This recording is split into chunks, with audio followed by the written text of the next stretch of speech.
Continuação, página 34, segunda parte do capítulo 1.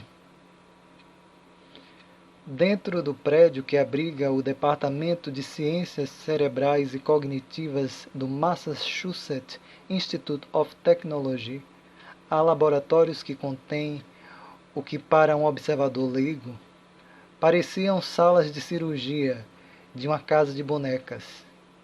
Lá existem bisturis minúsculos, pequenas brocas e serras em miniaturas de menos de 6 milímetros de largura, presas a braços robóticos.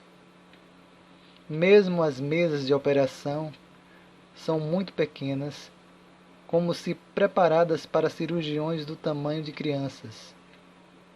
As salas são sempre mantidas numa temperatura de 15 graus, pois um toque gelado no ar estabiliza os dedos dos pesquisadores durante procedimentos delicados. Dentro desses laboratórios, os neurologistas abrem os crânios de ratos anestesiados, implantando sensores minúsculos capazes de registrar as menores alterações dentro de seus cérebros. Quando os ratos acordam, mal parecem notar que agora há dezenas de fios microscópicos espalhados como teias de aranha neurológicas dentro de sua cabeça.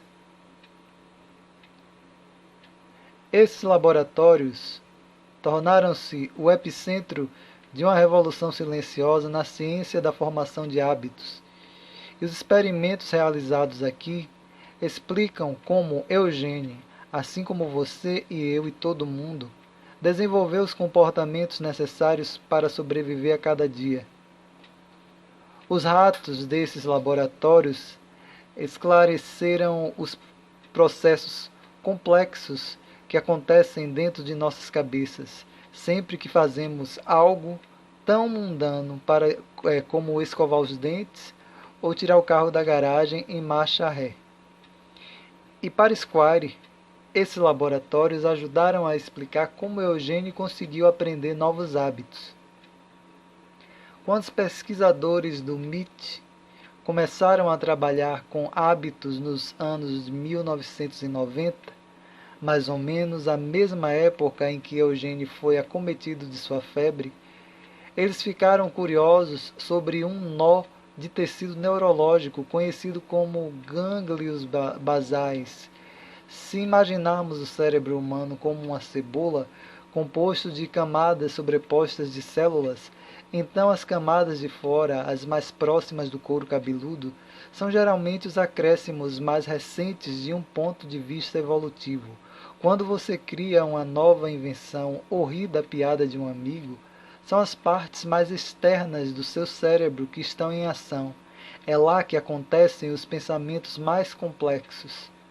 Mais fundo dentro do cérebro e mais perto do tronco cerebral, onde o cérebro encontra a coluna, há estruturas mais antigas, mais primitivas. Elas controlam nossos comportamentos automáticos, como respirar e engolir, ou a reação de susto que sentimos quando alguém pula de trás de um arbusto. Mais para o centro do crânio, há um nó de tecido do tamanho de uma bola de golfe, que é parecido com aquilo que se encontra dentro da cabeça de um peixe, réptil ou mamífero. Esses são os gânglios basais, um oval de células que durante anos os cientistas não entendiam muito bem, a não ser por suspeitas de que ele desempenhava um papel em doenças como o mal de Parkinson. No começo dos anos de 1990, os pesquisadores do MIT começaram a cogitar que os gânglios basais talvez pudessem ser essenciais para os hábitos também.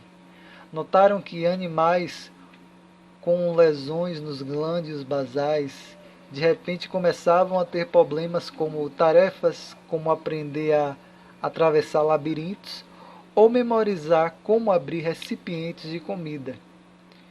Decidiram fazer experimentos usando novas microtecnologias que lhe permitiam observar, nos mínimos detalhes, o que estavam acontecendo dentro da cabeça de cada rato, enquanto ele realizava dezenas de rotinas. Numa cirurgia, inseriram-se no crânio do rato algo parecido com um pequeno joystick, com dezenas de fios minúsculos. Depois disso, o animal era colocado num labirinto em formato de T, com chocolate numa das pontas. Vou mostrar aqui. Cadê? Ah, não vira não. Depois eu boto. O labirinto era estruturado de modo que cada rato ficasse posicionado atrás de uma divisória que se abria fazendo um clique alto. No começo, quando um rato escutava o clique e via a divisória desaparecer, geralmente ia e voltava pelo corredor do meio, farejando os cantos e arranhando as paredes. Parecia sentir o cheiro de chocolate, mas não conseguia descobrir como achá-lo. Quando chegava ao topo do T, muitas vezes virava à direita, afastando-se do chocolate, e depois acabava indo para a esquerda, às vezes fazendo uma pausa, sem nenhum motivo óbvio. Por fim, a maioria dos animais descobria a recompensa, mas não havia padrão discernível no caminho deles. Era como se cada rato estivesse passando um passeio descontraído, sem pensar.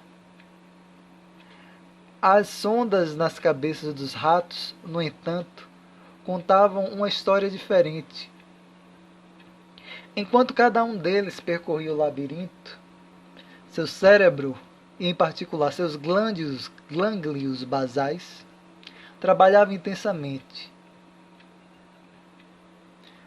Cada vez que um rato farejava o ar ou arranhava uma parede, seu cérebro explodia de atividade, como se analisando cada novo cheiro, imagem e som.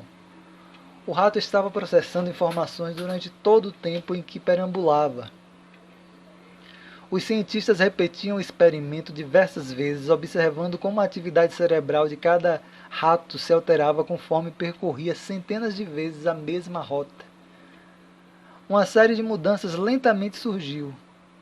Os ratos pararam de farejar cantos e virar para o lado errado. Em vez disso, atravessavam o labirinto cada vez mais depressa. E dentro de seus cérebros, algo inesperado aconteceu. Conforme cada rato aprendia a se orientar no labirinto, sua atividade mental diminuía. À medida que o caminho se tornava cada vez mais automático, os ratos começaram a pensar cada vez menos. Era como se nas poucas vezes em que um rato explorava o labirinto, seu cérebro tivesse que trabalhar com força total para dar conta de todas as informações novas.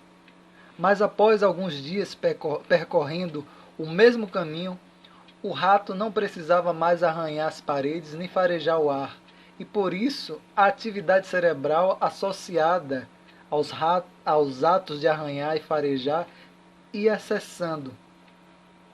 Ele não precisava escolher para que direção virar. Portanto, os centros de tomada de decisão do cérebro ficavam em silêncio.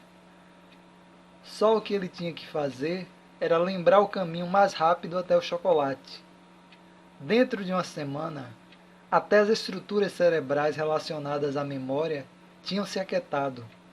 O rato havia internalizado como atravessar o labirinto, correndo num tal grau que quase não precisava pensar. Porém, essa internalização, correr reto, dobrar à esquerda, comer chocolate, dependia dos glânglios basais, como as sondas cerebrais indicavam. Essa minúscula e primitiva estrutura neurológica parecia assumir o comando conforme o rato corria cada vez mais depressa e seu cérebro trabalhava cada vez menos. Os glânglios basais eram essenciais para recordar padrões e agir com base neles.